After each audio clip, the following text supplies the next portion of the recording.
One of the most fundamental parts of CSS is the box model.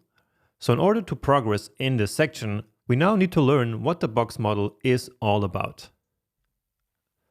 So, what is the box model? Well, the box model defines how elements are displayed on a web page and how they are sized. So in this box model, each and every element on a page can be seen as a rectangular box. Now, each of these boxes can of course have some content. For example, text, an image, a table, or something else.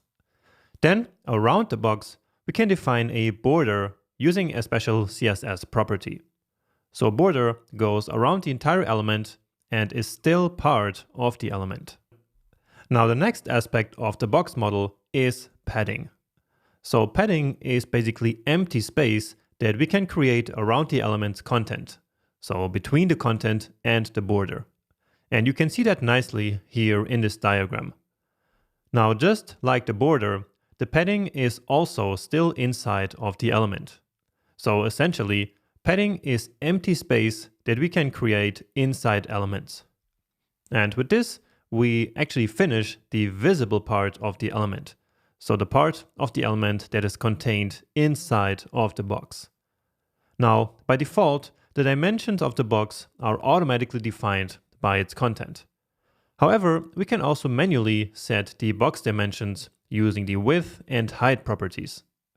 This width and height will include the padding and the border as long as we set the box sizing property to border box.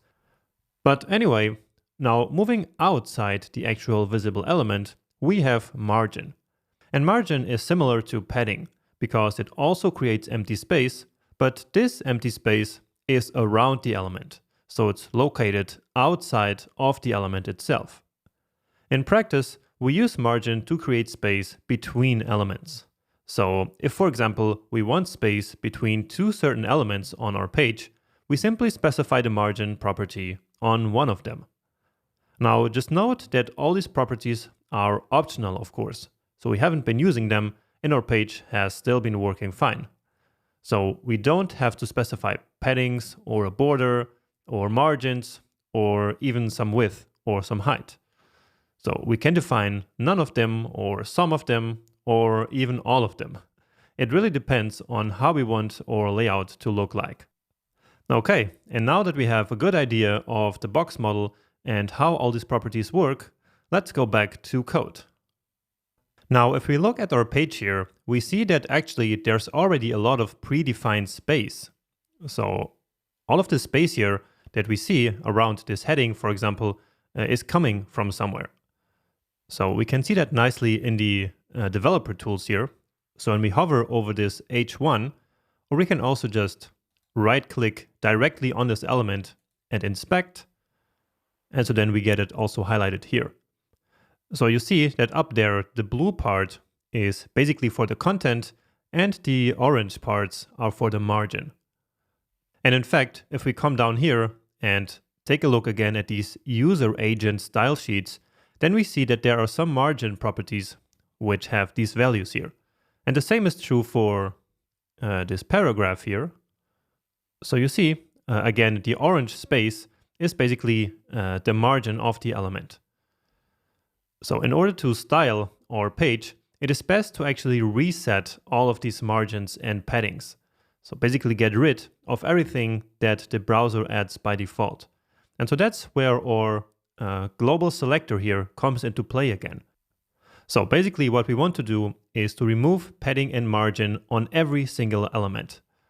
Now with the text, we did that here on the body. Remember the text color and the font family, because these properties did get inherited to the child elements. But margin and paddings do not. So we need to set them explicitly on every single element. And so that's when we use the global selector. So selecting every single element and set the margin to 0 and the padding to 0 as well. Okay, so all the space has disappeared. And now we can easily add our own space in order to create our own design. All right, let's just get rid of this text align here, because this was just to show you it's not actually part of our final design.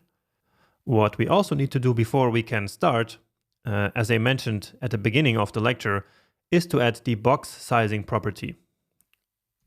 So in order for the box model to work in the way that I just showed you before, we need to set box sizing to border box on every single element of the page, because only then the height and width properties work as expected.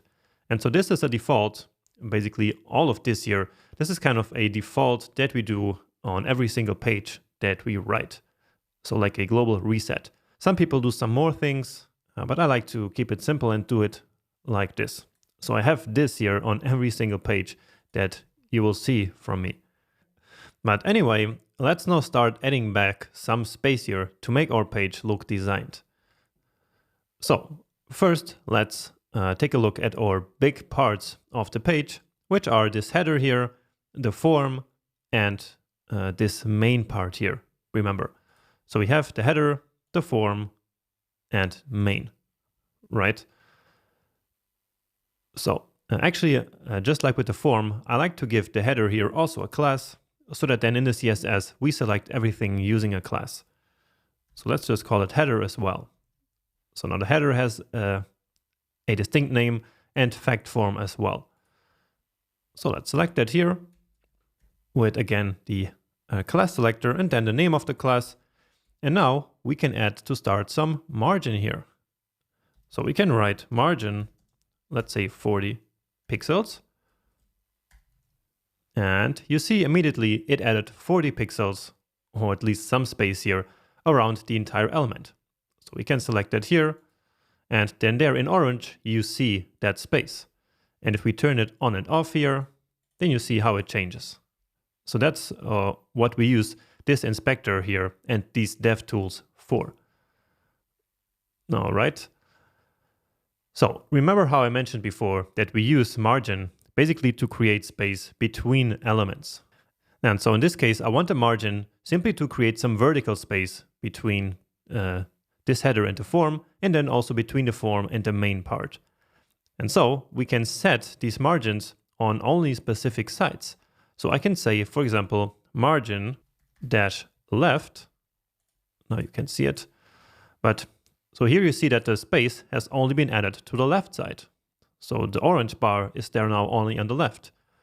Or we could say also margin top and then 300 pixels. And then it moved down 300 pixels. So we created some space with that. Okay, but in fact, what we are interested in here is this vertical space.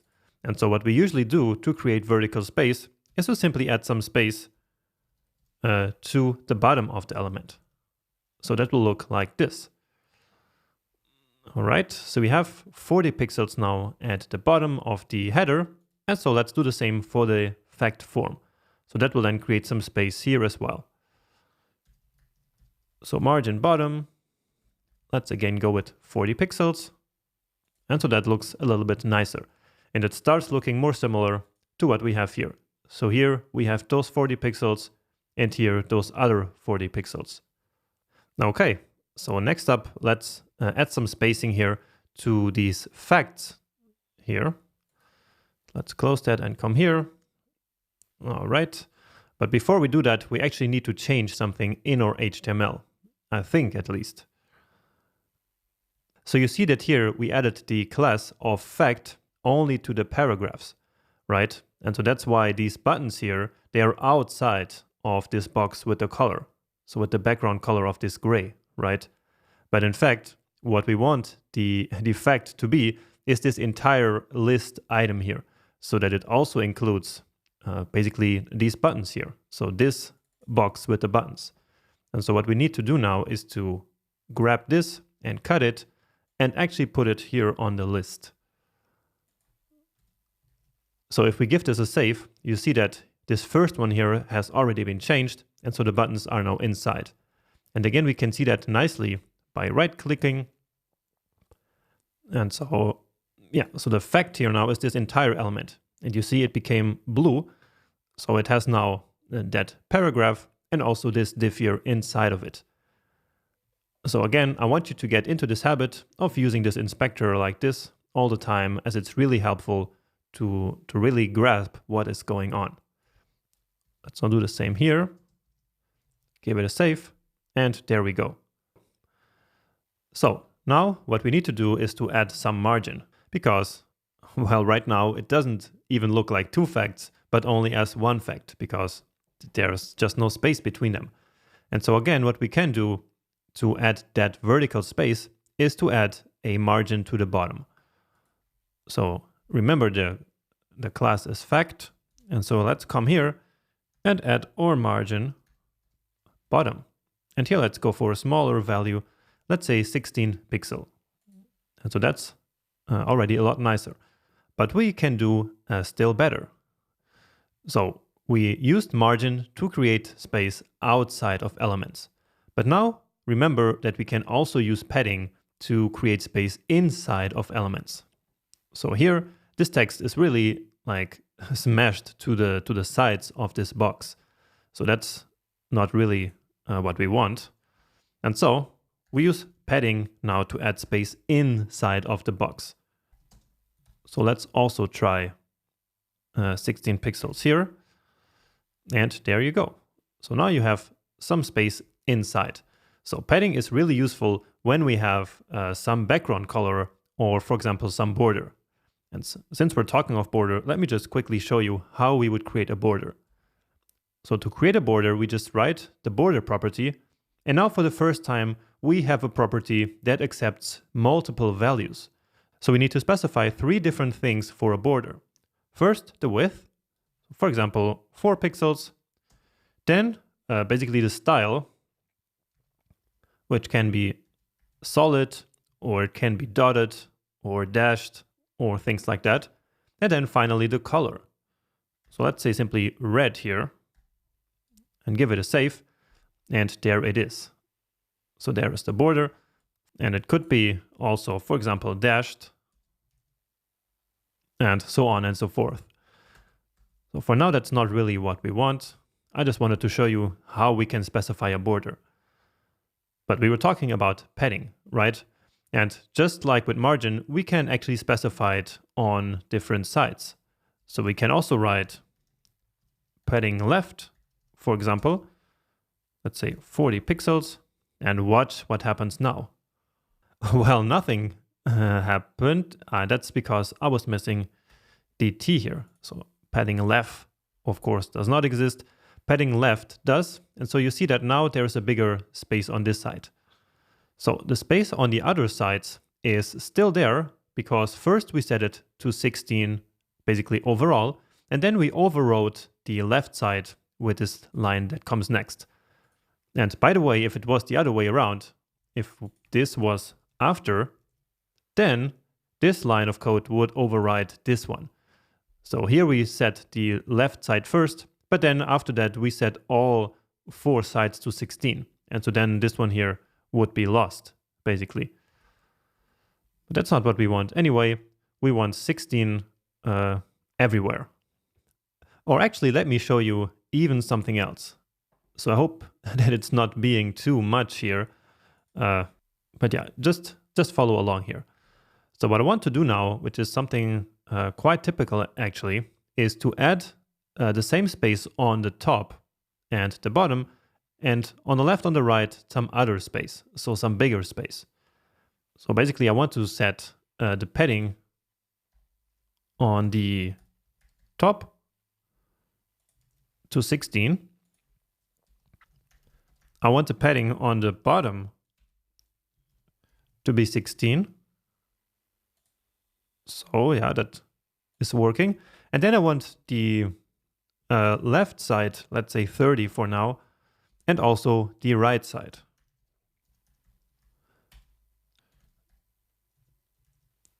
Okay, so different values vertically and horizontally. So vertically 16, horizontally on the left and right 30. And since this is very common, there is something called a shorthand for setting padding like this. So instead of writing these 4 lines, we can simply use padding again, and then we can set 2 values. So we can set the first one to a 16, which will be the vertical, and then the second one to 30, which will be horizontal. So if we delete all this, then you see that it is still working the same. And if we added 300 here, well, that's a bit too much maybe. So you see that it affected the left and the right sides. Okay, so we do this all the time. So this was very important for me to show you. The actual value that I want to use is simply 24, just to give it a bit more space and make it look nicer in the design. Okay, but let's move on from this part now and go here to this form. So here we also have some background color, but it doesn't look really nice. So usually we always need some padding there. So let's go to the form and add some padding there as well. And let's again do different vertical and horizontal spacing. So 16 as well for top bottom, and let's say even 40 pixels on the sides, so left and right. Okay, so this is starting to look a little bit nicer. And just to finish now, let's fix something else, which is basically that all of these boxes here are now glued to the sides, and including, of course, all this content over here. And again, that is happening because we did this global reset. So we want to add some of that space back, and we want it inside of the page. So the page, remember, is basically the entire body. And so we want space inside of that, and so we can use padding on the body. So let's say 48 pixels for now, or just 40 just like the rest. We will fix this a little bit later, and great. So that's looking better, and it's looking definitely closer to what we have here, right? Here we have everything already laid out, and here not, but trust me, we are getting there. But before we do that, we need to quickly talk about something called inline and block elements right in the next lecture.